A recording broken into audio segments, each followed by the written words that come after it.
Hello guys, ayan, share ko guys yung kaganapan ng birthday ni FJ, ayan. So gabi pa lang, nagdikit ako ng mga sticker dito sa dingding kasi puro sulat na ni Primo yung dingding namin guys. Kaya naglagay ako ng sticker kasi pagka pintura, maaamoy niya, naku, baka hikain na naman. So ito yung resulta ng ginawa ko guys. So ayan, kung gusto niyo yung sticker na ganyan guys, ilalagay ko yung link sa may comment section.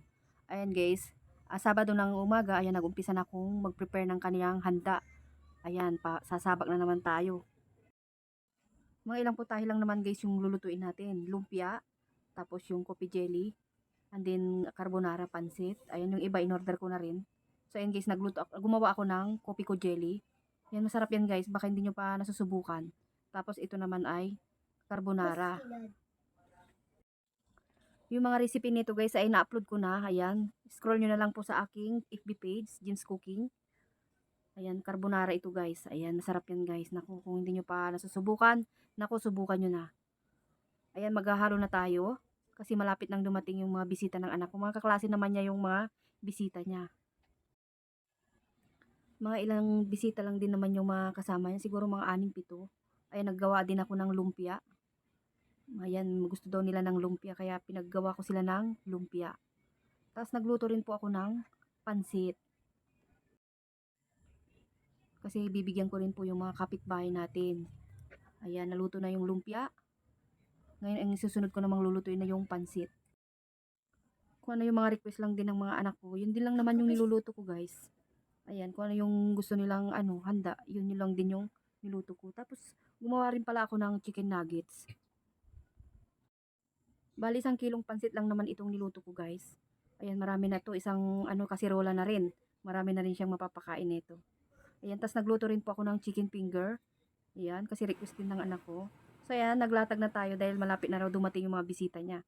Ilalatag na natin yung mga handa niya. Tapos nag-order na rin ako ng yung angel pizza kasi favorite niya yun guys. Kahit may kamahalan, talaga namang pagka gusto ng mga anak ko, binibili ko yan. Basta mayroon lang. Eh kung wala, wala talaga. Ayan, bali 2 flavor yung angel pizza na in-order ko. Angel pizza, baka naman, pagalawin ng baso. Hindi talaga nawawala yung angel pizza sa amin pag may mga okasyon. Kasi masarap talaga siya guys. Lalo na yung spinach nila. Ayan, dito sponsor guys ha.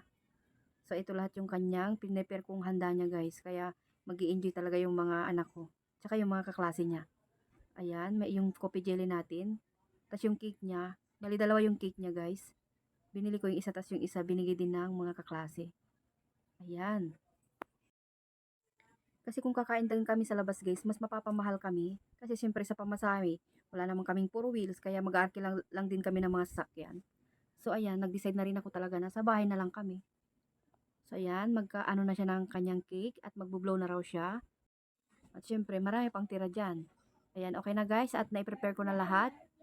So ayan, magbo-blow na yung anak ko. So ayan po, marami pong salamat. Ayan guys, ito na yung cake niya. Siyempre, hindi nawawala yung picturan. Itong anak ko na to, napakatakot na takot sa camera. Minsan mo lang yan mapicturan guys. Tingnan mo, oh. Habang binibidyohan ko siya dyan, nag-aalala na siya. Kaya ayan, sabi ko sa mga kaklase, bibidyo ko sila. Tingnan nyo naman. Birthday to you. Happy birthday to you.